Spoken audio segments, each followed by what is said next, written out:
கோவை மாவட்டத்தை சேர்ந்த இளைஞர் ஒருவர் தைவான் நாட்டு பெண்ணை காதலித்து தமிழ் முறைப்படி திருமணம் செய்து கொண்டுள்ளார். இந்த புகைப்படங்கள் சமூக வலைதளங்களில் வைரலாக பரவி வருகிறது.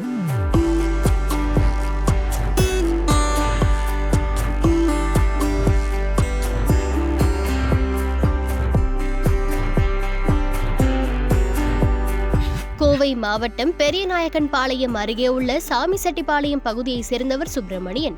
இவர் வேளாண்மை துறையில் பணியாற்றி ஓய்வு பெற்றவர். இவரின் மனைவி விஜயலட்சுமி. இவர்கள் மகன்தான் வைஷ்ணவ்ராஜ். சிங்கப்பூரில் சுற்றுச்சூழல் பாதுகாப்பு பொறியாளராக பணியாற்றி வருகிறார். இவர் தைவான் நாட்டில் MS படித்து சிறிது காலம் அங்கு பணியாற்றி வந்துள்ளார். அப்போது அந்த நாட்டை சேர்ந்த கிளாடியா சாங் என்பவருடன் இவருக்கு பழக்கம் ஏற்பட்டுள்ளது. கிளாடியா சாங் தற்போது ஆசிரியையாக பணியாற்றி வருகிறார். இருவருக்கும் சமூக சேவையில் நாட்டம் அதிகம். இதில் இணைந்து பயணித்த போது காதல் மலர்ந்துள்ளது. இது தொடர்பாக 2 பேரும் தங்கள் பெற்றோரிடம் காதலை சொல்லி திருமணம் செய்வதற்கு விருப்பம் தெரிவித்தனர். அவர்களின் பெற்றோரும் திருமணத்துக்கு சம்மதம் தெரிவித்துள்ளனர். தொடர்ந்து 2 குடும்பத்தினரும் பேச்சுவார்த்தை நடத்தி கடந்த சில நாட்களுக்கு முன்பு திருமண நிச்சயதார்த்தம் செய்துள்ளனர். இவர்களின் திருமணம் உறவினர்கள் முன்னிலையில் நேற்று நடைபெற்றது.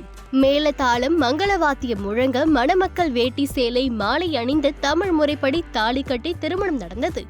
இவர்களின் வரவேற்பு நிகழ்ச்சியில் தைவான் நாட்டில் இருந்து பெண்ணின் உறவினர்கள், நண்பர்கள் உள்ளிட்ட 50க்கும் மேற்பட்டோர் வருகை புரிந்து வாழ்த்து தெரிவித்தனர்.